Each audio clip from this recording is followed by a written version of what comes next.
पहला सवाल है, इस सवाल का जवाब देने की कोशिश कीजिए। कह रहे कि भारत का राष्ट्रीय रेल संग्रहालय ये कहां पर स्थित है? तो ये साथियों नई दिल्ली में स्थित है, जिनका आंसर ऑप्शन नंबर ए था, तो बिल्कुल सही था।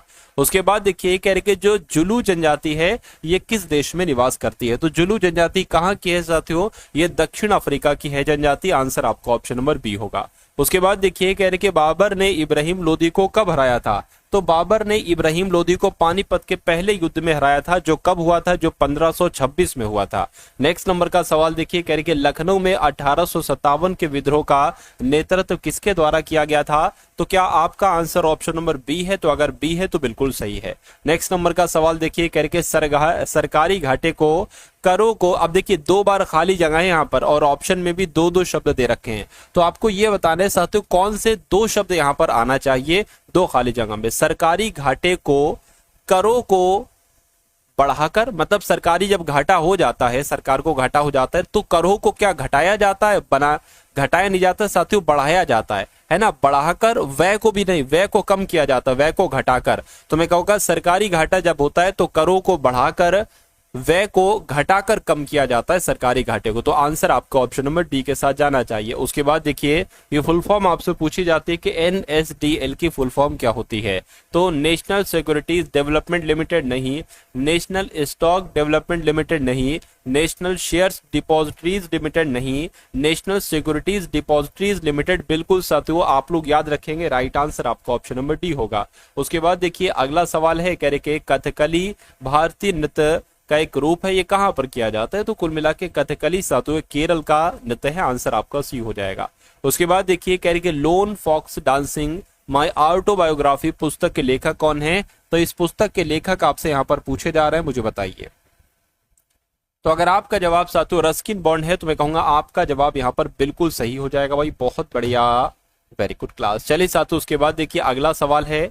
अगले सवाल में आपसे पूछा यह जा रहा है कि वेल्थ ऑफ नेशंस नामक पुस्तक के लेखक कौन है? तो वेल्थ ऑफ नेशंस नामक पुस्तक के लेखक कौन है साथियों? एडम स्मिथ अगर आपका जवाब है तो मैं कहूंगा आपका जवाब बिल्कुल सही हो जाएगा।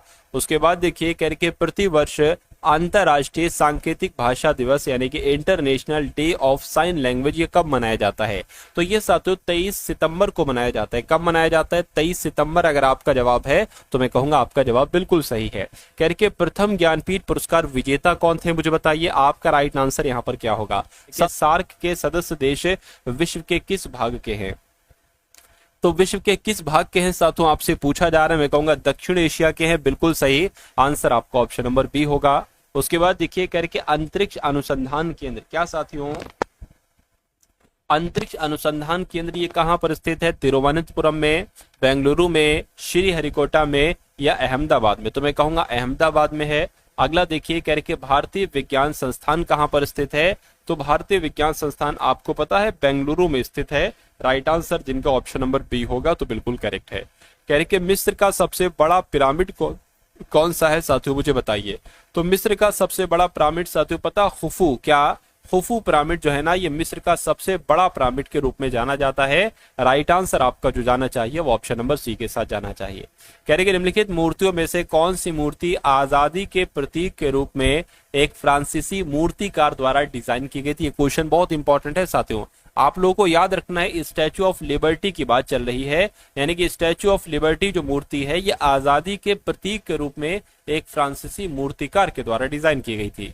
उसके बाद देखिए साथियों अगला सवाल आपकी स्क्रीन पर है, देखिए सवाल को और फटाफट आप लोग मुझे बता दीजिए सवाल का जवाब क्या होगा। कह रहे कि एक सदिश राशि में परिमाण और दिशा दोनों होते हैं, जबकि अदिश राशि में केवल परिमाण होता है और दिशा नहीं होती। निम्नलिखित में से कौन सी एक सदिश राशि है? तो सदिश राशि इसमें से कौन सी है मुझे बताइए। देखिए ये अदिश राशि है, उसके अलावा ये भी अदिश राशि है और ऊर्जा भी अदिश राशि है, लेकिन विस्थापन की अगर बात करें तो ये एक सदिश राशि है। इसलिए जिनका भी आंसर ऑप्शन नंबर सी के साथ है तो बिल्कुल करेक्ट है। अगला सवाल आपकी स्क्रीन पर है, आपसे कहा जा रहा है कि 20 किलोग्राम द्रव्यमान वाली वस्तु 4 मीटर प्रति सेकंड के त्वरण के साथ स्थानांतरण, उस पर आपसे पूछा जा रहा है उस पर लगने वाले बल की मात्रा की गणना कीजिए। यानी कि बल बराबर साथियों क्या हो जाएगा?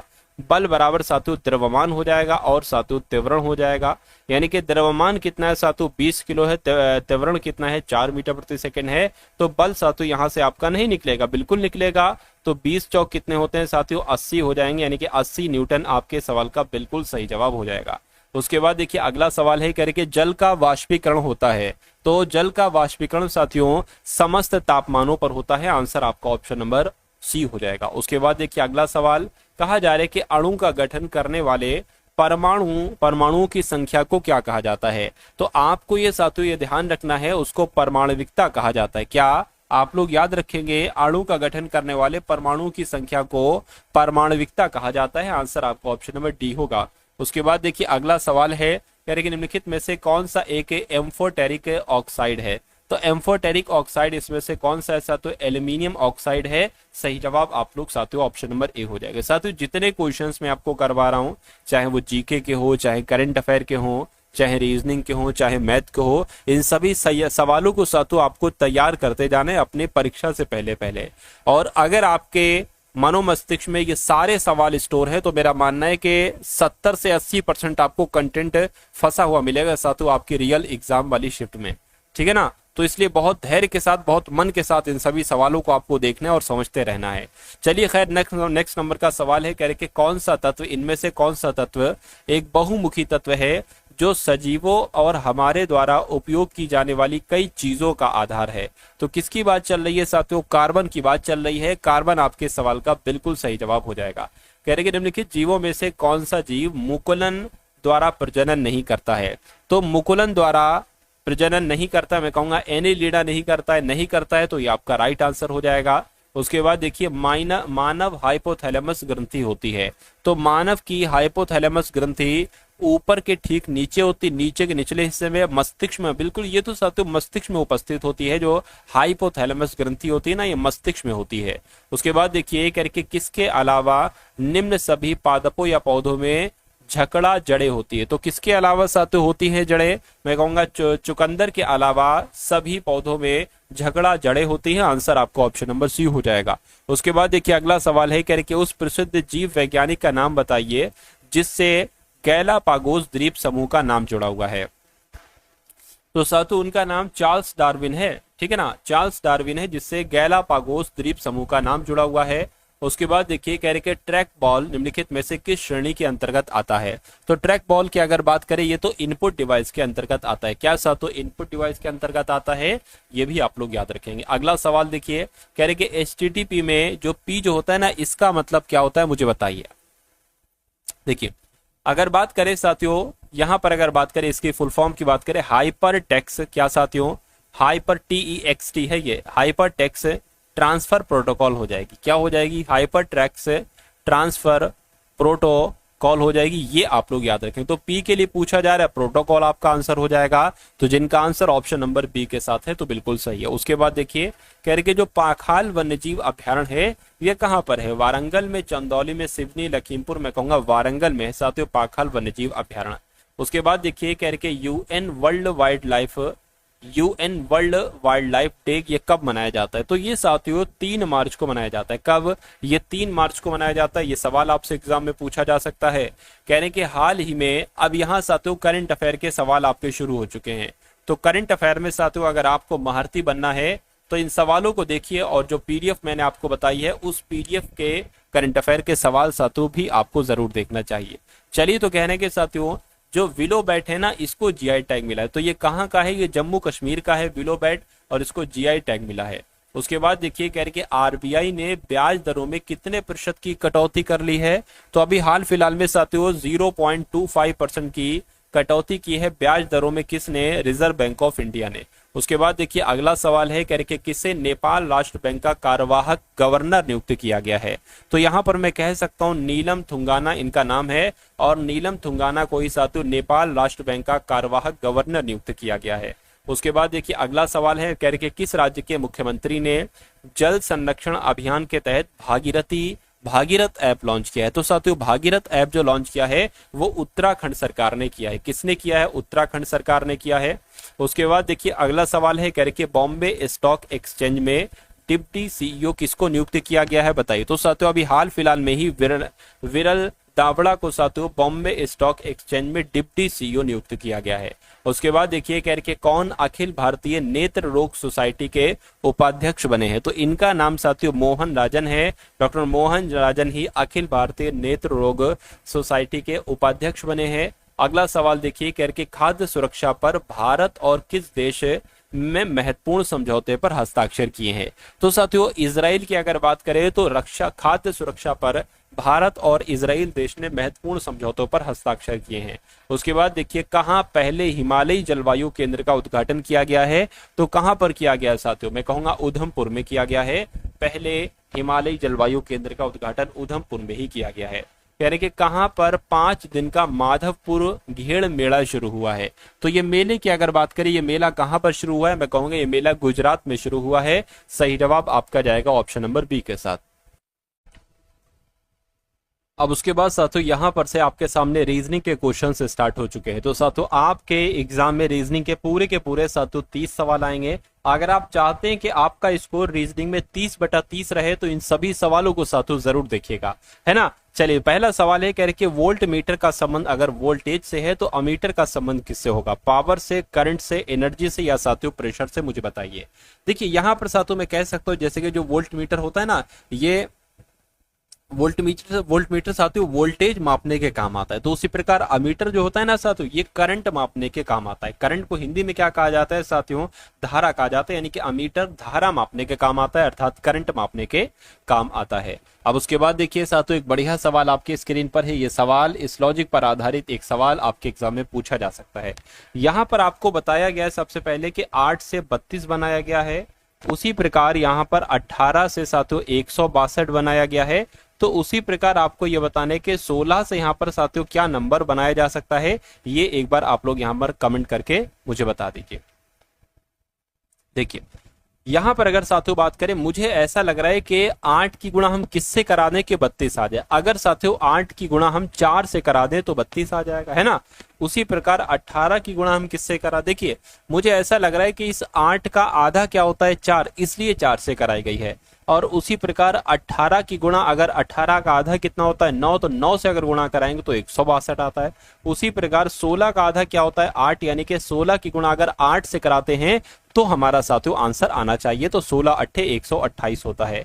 तो 128 के ऑप्शन में है, जरा देखिए मैं कहूंगा बिल्कुल ऑप्शन में है। कौन से ऑप्शन में साथियों, ऑप्शन नंबर बी वाले में है। तो जिनका आंसर ऑप्शन नंबर बी के साथ है, मैं कहूंगा आंसर आपका बिल्कुल करेक्ट है। चलिए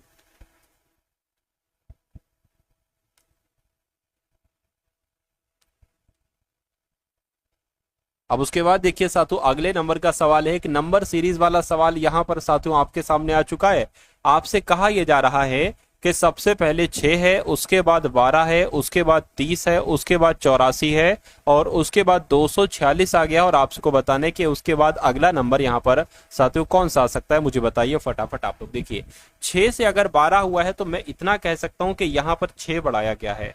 अच्छा 12 से 30 हुआ है तो यहाँ पर साथियों 18 बढ़ाया गया है। और 30 से 84 हुआ है फिर तो यहाँ पर तो बहुत ज्यादा 50 और 4 यानी कि 54 बढ़ाया गया है। और 84 से 246 हुआ है तो कितना बढ़ाया गया, 6 में से 4 जाएगा 2 बचेगा, 24 में से 8 जाएगा 16 यानी कि 162 बढ़ाया गया। तो यहाँ पर साथियों कितना बढ़ाया जाएगा। तो अब हमें लॉजिक जो निकालना होगा वो 6 18 54 162 में से साथियों निकालना हो गया। आप अगर थोड़ा सा साथियों यहाँ पर ध्यान लगाएंगे तो आप अगर 6 की गुणा 3 से कराएंगे तो ये नंबर आपको मिलेगा। 18 की गुणा 3 से कराएंगे तो 54 मिलेगा और 54 की गुणा 3 से कराएंगे तो देखिए जरा 3 चौक 12, 3 5 15 16 बिल्कुल, यानी कि 162 की गुणा आपको 3 से ही कराना होगी। तो 3 दूना 6 हो जाएगा और 16 3 आपका 48 हो जाएगा। तो कुल मिला के 486 यहाँ पर आ जाएगा, यानी कि 246 और 486 कितना होता है, टोटल कर दीजिए साथियों, है ना। टोटल कर दीजिए तो आपके सामने 732 आ जाएगा। अगर 732 ऑप्शन में तो यह हमारा राइट आंसर, मैं कहूंगा बिल्कुल 732 है ऑप्शन नंबर बी वाले में। तो जिनका आंसर ऑप्शन नंबर बी के साथ है, मैं कहूंगा बिल्कुल करेक्ट भाई, बहुत बढ़िया, वेरी गुड क्लास। कह रहे टी बी और 12 है और क्यू वाई बी के बीच एक निश्चित संबंध है, यानी कि साथियों इनके बीच में और इनके बीच में एक संबंध है, वो आपको बताना क्या है। उसी प्रकार ML16 और JI24 के बीच में वही संबंध है, तो आपको बताना है RD20 के बीच साथियों क्या संबंध मिल सकता है। कुल मिला के ये जानकारी आपको देना। देखिए यहाँ पर टी है, टी होता है साथियों 20 पर, क्यू होता है 17 पर, यानी कि यहाँ पर 3 घटाया गया है। बी होता है साथियों 2 पर, अगर यहां पर भी हम 3 घटा दें तो साथियों बी में 3 घटाएंगे वाई आ जाएगा। अच्छा यहां पर हमें कितना घटाना पड़ रहा है साथियों, यहां पर हमें 8 बढ़ाना पड़ रहा है, घटाना नहीं पड़ रहा है। यहां पर अगर हम बात करें जिसके एम है, एम आता है 13 पर, जे आता है साथियों 10 पर, यहां पर भी तो 3 घटाया गया है।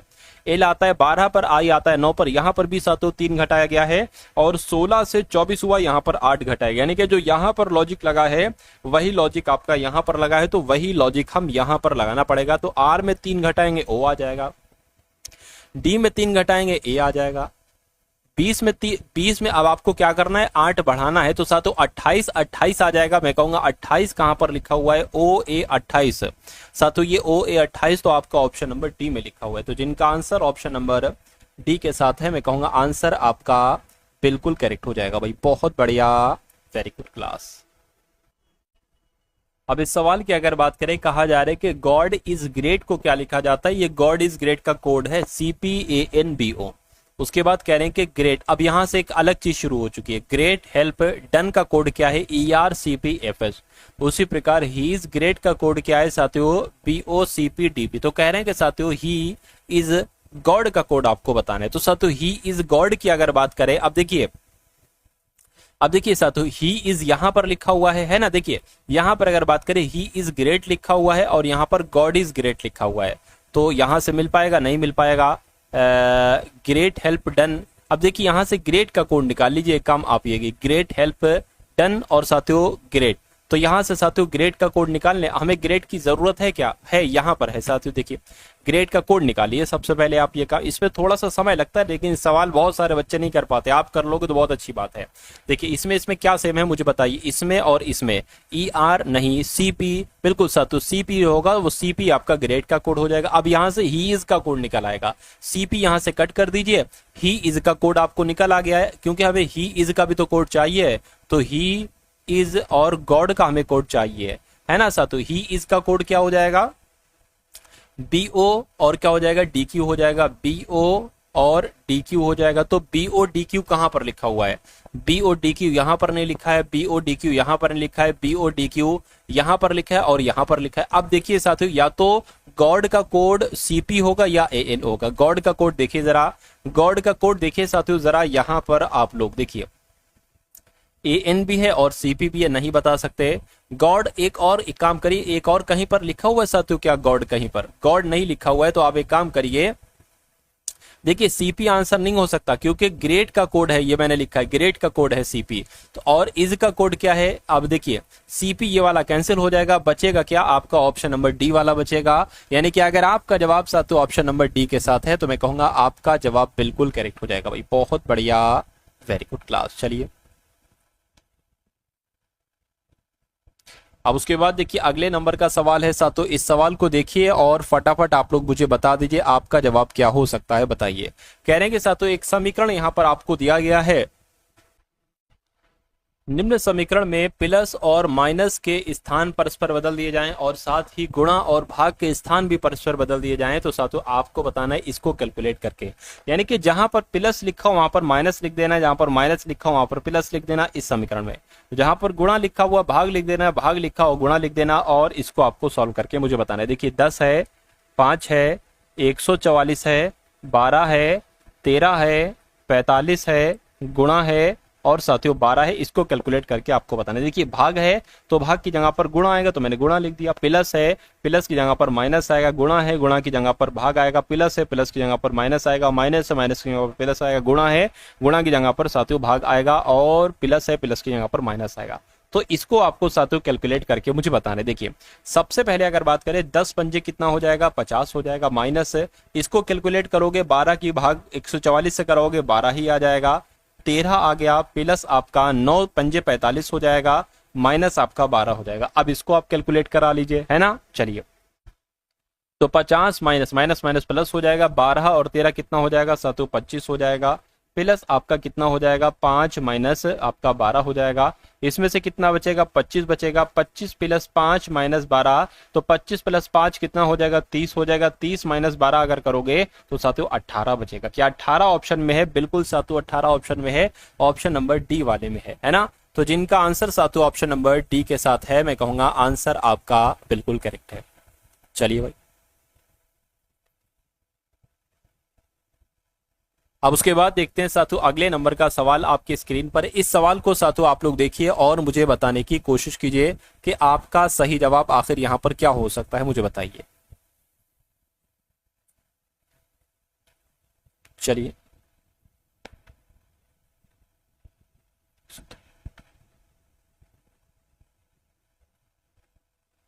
देखिए, कह रहे कि रेखा की घड़ी में प्रदर्शित समय के अनुसार, है ना, समय के अनुसार अभी 9:15 है। तो साथियों एक घड़ी हम बना लेते हैं, मान लीजिए इधर 9 बजता है, इधर 3 बजता है, यानी कि ये 9:15 बजा है। कुल मिला के ऐसे ही तो 9:15 बजेगा, कहने कि 9:15 बजा है, ठीक है।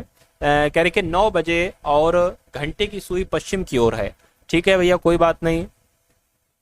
कह रहे कि घंटे की सुई पश्चिम की तरफ है, यानी कि इधर पश्चिम की तरफ हो जाएगी, और घंटे की सुई पश्चिम की तरफ है और मिनट वाली सुई साथियों पूर्व तरफ हो जाएगी।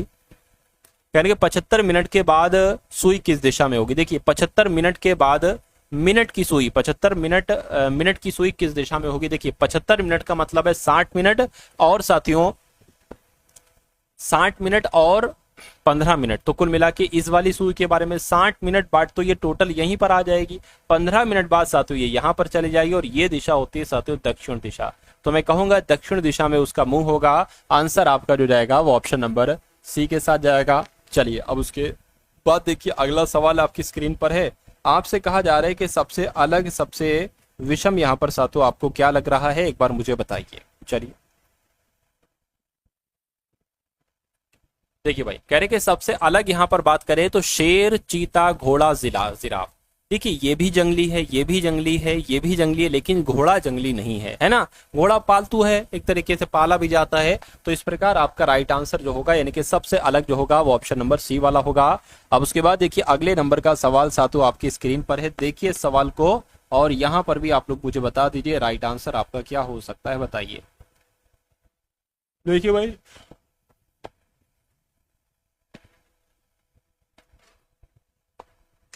एक तस्वीर की ओर इंगित, मान लीजिए तस्वीर है, इस तस्वीर की तरफ इशारा करते हुए जॉन कहता है कि वह जो है ना, ये मेरे बेटे की माँ। देखिए मेरे बेटे की माँ कौन हो जाएंगी, यानी कि इनकी पत्नी हो जाएंगी। बेटे की माँ पत्नी हो जाएगी, पत्नी की बहन है, यानी कि ये जो है ना ये पत्नी की बहन है, तो जाहिर सी बात है ये साली ही तो होंगी। तो साली होंगी, तो कह रहे कि तस्वीर व्यक्ति का जॉन से क्या संबंध है? जॉन क्या कहेगा? तस्वीर में जो है इसको साली कहेगा, साली कहेगा। तो आंसर आपका ऑप्शन नंबर सी हो जाएगा, है ना। चलिए उसके बाद सी नहीं बल्कि बी हो जाएगा। उसके बाद देखिए साथियों अगले नंबर का सवाल आपकी स्क्रीन पर है। यहां पर अगर बात करें, आपसे कहा जा रहा है, बहुत ध्यान से देखिएगा इसको, कह रहे हैं कि ए बी के दादा हैं, यानी कि साथियों यहां पर अगर बात करें ए जो है ना ये बी के दादा है, तो बी के दादा कौन हो गए साथियों? बी के दादा ए हो गए। कह रहे कि ए का भाई डी है, ए का भाई कौन हो गया साथियों? डी हो गया, ठीक है। कह रहे कि डी का पुत्र कौन है? ई है, यानी कि डी का पुत्र कौन हो गया साथियों? ई हो गया, है ना। चलिए कोई दिक्कत नहीं है। ई बी से किस प्रकार संबंध? देखिए एक बार मैं आपको और बता देता हूँ, बी के दादा ए है, बी के देखिए बी के कोई पिताजी होंगे, मान लीजिए ये पिताजी होंगे बी के, और फिर उनके पिताजी, तभी तो साथियों बी के दादा हो पाएंगे। और कह रहे हैं कि ए का भाई डी है, ए का भाई डी हो गया, और डी का पुत्र ई हो गया, ठीक है। यानी कि अगर बात करते हैं कि ये दोनों आपस में भाई भाई हैं, इनका पुत्र है ये और इनका पुत्र है साथियों ये, और इनका पुत्र कौन है? ये है। तो कहने कि बी क्या कहेगा ई को? तो बी क्या कहेगा भैया ई को? तो बी के पिता का भाई है ये ध्यान रखिएगा। तो चाचा हुआ ना साथियों, चाचा कहां पर लिखा हुआ है? चाचा ऑप्शन नंबर बी में लिखा हुआ है। तो चाचा आपके सवाल का बिल्कुल सही जवाब हो जाएगा। चलिए भाई, उसके बाद देखिए अगला सवाल आपकी स्क्रीन पर है। देखिए सवाल को और साथियों मुझे बता दीजिए कि आपका जवाब इस सवाल का क्या हो सकता है, बताइए। चलिए तो यहां पर अगर बात करें, कहा जा रहा है कि सभी चिकित्सक समाज सेवी हैं। तो जैसा जैसा कहा जाए साथियों वैसे वैसे क्या आप सभी लोग यहाँ पर करते रहेंगे, है ना। तो जगह थोड़ी सी कम है तो छोटा छोटा बनाएंगे।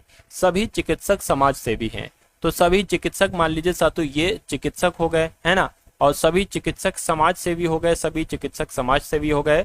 सभी समाज सेवियों को पैसा चाहिए, सभी समाज सेवियों को क्या चाहिए? पैसा चाहिए। अब निष्कर्ष पढ़िए और मुझे बताइए कौन सा सही है कौन सा गलत है। कह रहे कि सभी समाज सेवी चिकित्सक नहीं है। अच्छा भाई,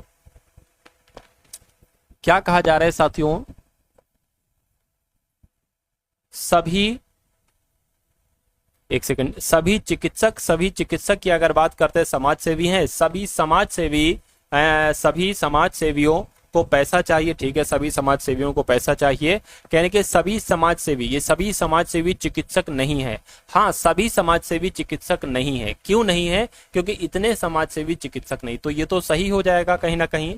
चिकित्सकों को पैसा चाहिए, चिकित्सकों को पैसा चाहिए, मैं कहूंगा बिल्कुल सही, तो चिकित्सक अंदर है पैसे चाहिए वालों के, तो ये भी सही हो जाएगा, यानी कि दोनों निष्कर्ष आपके सही हो जाएंगे। ऐसा कहां पर लिखा हुआ है, ऐसा आपका ऑप्शन नंबर ए में लिखा हुआ। उसके बाद देखिए अगला सवाल है, कह रहे कि कुछ शेर बाग हैं, तो मान लीजिए साथियों ये क्या हो गए, ये शेर हो गए, और कहा जा रहा है कुछ शेर, यानी कि इतने शेर क्या हो गए, इतने शेर बाग हो गए, और कहने के सभी बाग यहाँ पर क्या बताए गए हैं, सॉरी, कुछ बाघ गधे हैं, मान लीजिए इतने बाघ क्या हो गए साथियों, इतने बाघ आपके गधे हो गए। अब निष्कर्ष को पढ़िए और बताइए कौन सा सही है कौन सा गलत है। चलिए, यानी कि कुछ शेर गधे हैं, भैया शेर इधर है, गधे ये है, ये गलत हो जाएगा।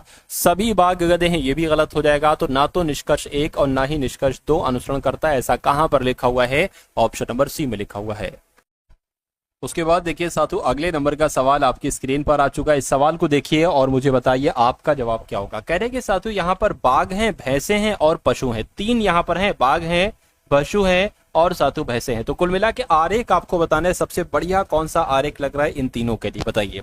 देखिए ये भी बाघ भी पशु है, भैंस भी पशु है, तो हम बना लेते, ये पशु हो जाएगा और ये बाघ हो जाएंगे, ये भैंस हो जाएंगे, है ना। तो ऐसा आरेख कहां पर बना हुआ है, ऑप्शन नंबर डी में बना हुआ है। उसके बाद देखिए अगला सवाल आपकी स्क्रीन पर है, यहां पर अगर बात करें इसमें क्या कहा गया है, थोड़ा सा अगर ध्यान से देखेंगे तो आप आंसर तक साथियों यहां पर पहुंच जाएंगे। यहां पर आपसे कहा गया है कि नीचे दिए गए चित्र में समुच्चय सर्व समावेशी समुच्चय है, समुच्चय एल, एम और एम एन, ये क्रमशः इतिहास, भूगोल और भाषा पढ़ने वाले छात्रों को दर्शाते हैं। यानी कि एल जो दर्शा रहा है ना, वो इतिहास वालों को दर्शा रहा है, ठीक है।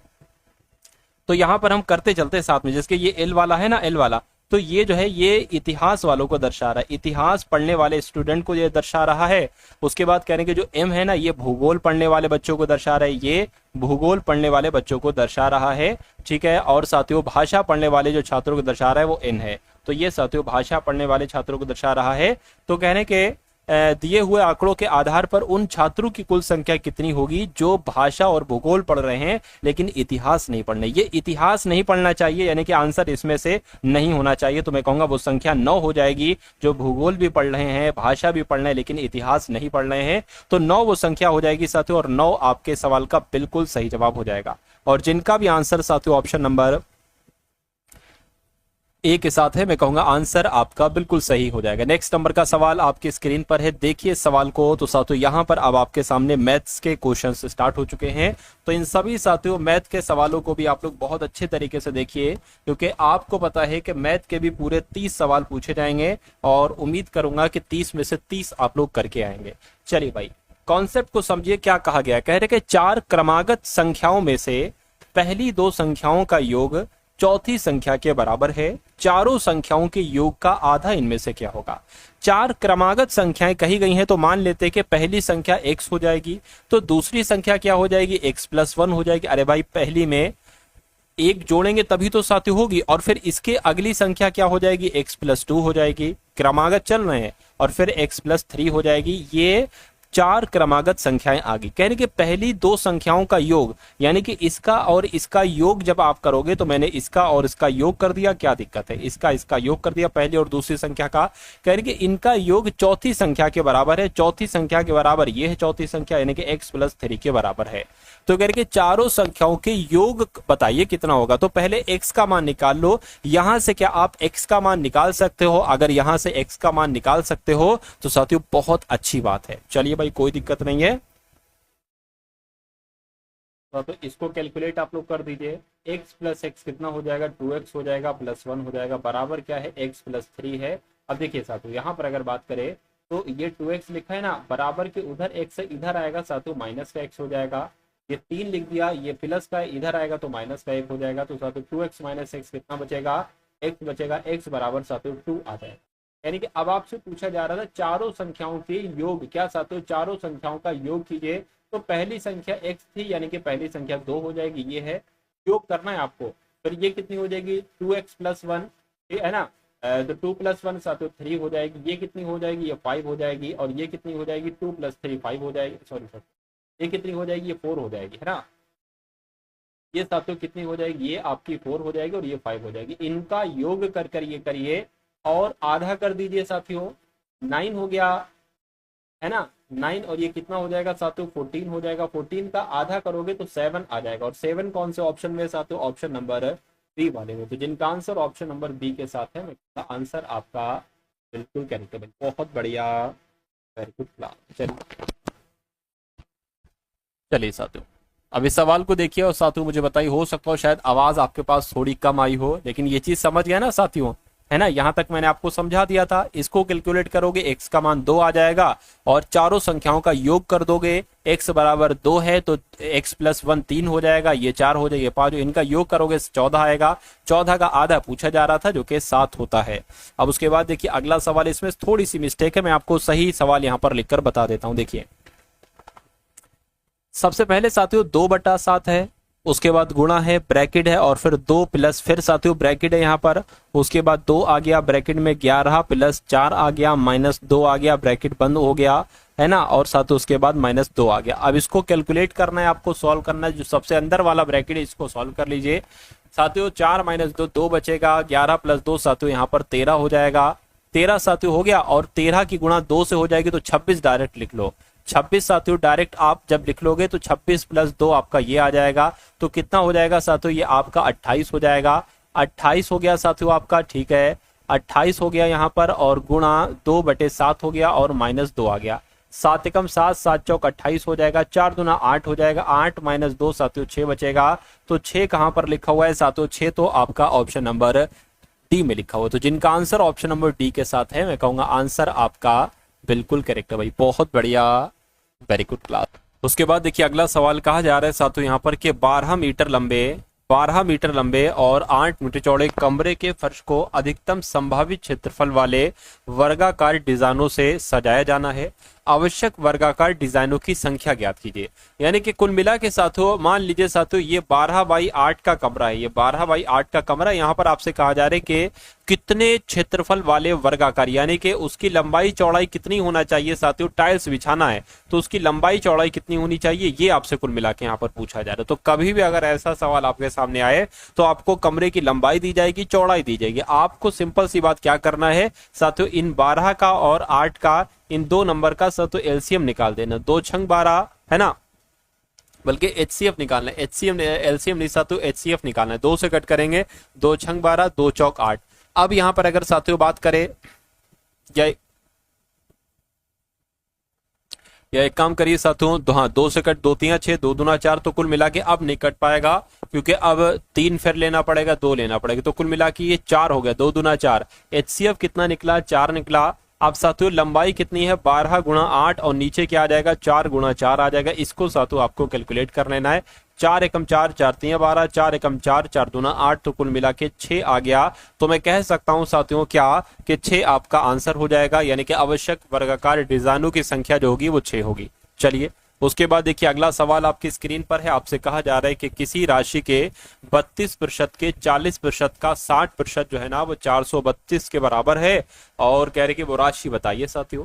चलिए तो मान लीजिए वो राशि क्या है, वो राशि x है। तो इस x राशि के 32%, इस x राशि का 32% का 40%, ठीक है, का 40%, है ना, और फिर इसका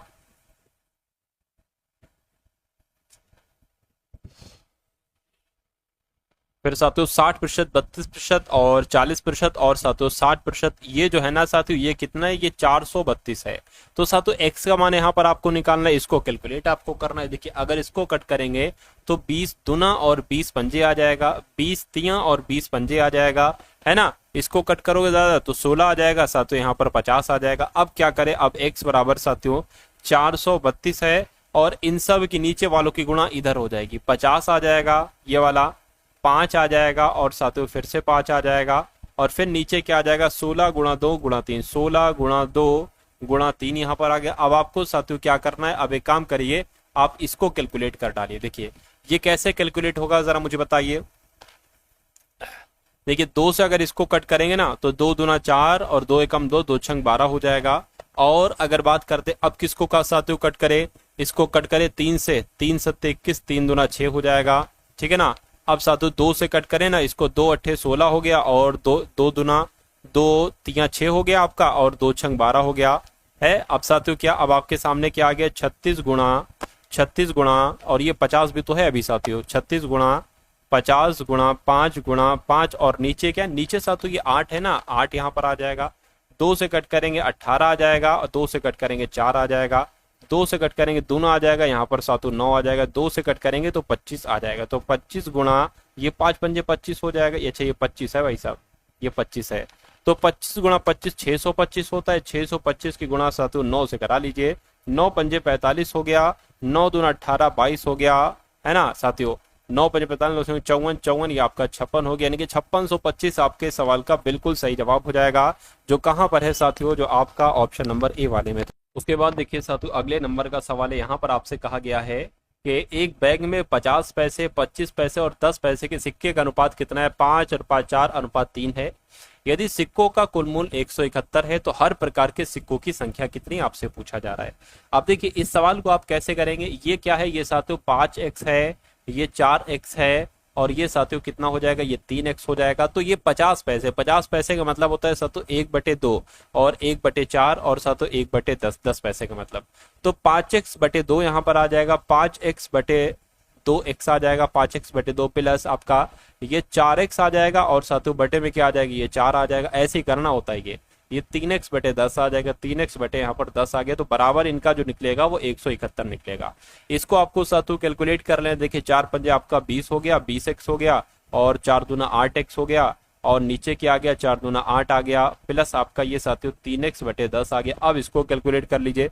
देखिए ये टोटल कितना हो जाएगा, ये आपका 28 हो जाएगा ना। तो 28 की 10 से करोगे तो 280x आ जाएगा, 280x आ गया और ये 8×3 24x आ गया आपका और नीचे क्या आ जाएगा साथियों 80 आ जाएगा, बराबर आपका 171 चल रहा है ना। अब साथियों थोड़ी सी जगह की जरूरत है इसलिए नीचे कर लेते हैं इसको। देखिए अब इसको जरा जोड़ो साथियों, कितना हो जाएगा, तो ये आपका कितना हो जाएगा, 0 और 4 4 आ जाएगा और साथियों 2 और 8 10 हो जाएगा और साथियों 3, यानी कि 304x बराबर 171 गुणा 80 यहाँ पर हो जाएगा।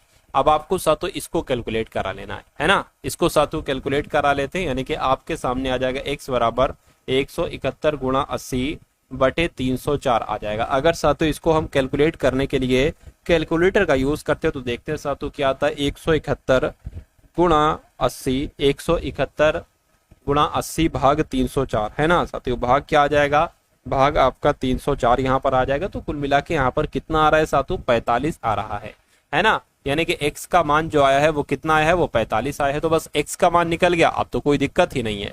तो ये निकाल लीजिए साथियों, है ना, ये निकाल लीजिए, आपको साथियों मालूम पड़ जाएगा क्या दिक्कत है। चलिए देखिए अगर 50 इसमें पूछा है कि हर प्रकार के सिक्कों की संख्या कितनी, तो 50 पैसे के सिक्कों की संख्या 5x है, तो x बराबर 45 है। तो 45 गुणा 5 मैं आपको डायरेक्ट यहीं पर बता दूं, 45 गुणा 5 कितना हो जाएगा, तो 45 गुणा 5 साथियों 225 हो जाएगा। तो 225 ऑप्शन में होना चाहिए। फिर 4x यानी कि 45 गुणा 4 कितना हो जाएगा, 180 हो जाएगा और 45 गुणा 3 कितना हो जाएगा, 135 हो जाएगा। तो ये कौन से ऑप्शन में है, मैं कहूंगा ये तो ऑप्शन नंबर बी वाले में है। तो जिनका आंसर ऑप्शन नंबर बी के साथ है, मैं कहूंगा आंसर आपका बिल्कुल करेक्ट है भाई, बहुत बढ़िया, वेरी गुड क्लास। चलिए साथ उसके बाद देखिए अगला सवाल है, कह रहे ए किसी कार्य को 10 दिन में पूरा करता है, ठीक है, ए किसी कार्य को 10 दिन में पूरा करता है।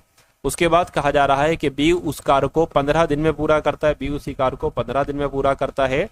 ए और बी उस कार्य को 48 रुपए में हाथ में, यानी कि ए और दोनों लोग जो मिलकर काम करते हैं ना, तो 4800 रुपए उस काम के उनको मिलते हैं। कह रहे कि ये सी की मदद से 5 दिन में पूरा हो जाता है। यानी कि ए और बी लोग मिलकर कार्य करें, लेकिन अगर सी की मदद ले लें तो ये कार्य सिर्फ और सिर्फ 5 दिनों में पूरा हो जाता है। तो कह रहे कि सी को कितनी धनराशि मिलेगी, तो कुछ नहीं, इनका रेशियो निकाल लेना है कि इन्होंने काम कितना कितना किस किस रेशियो में किया, उसी रेशियो में इनको पैसा मिलेगा, है ना। चलिए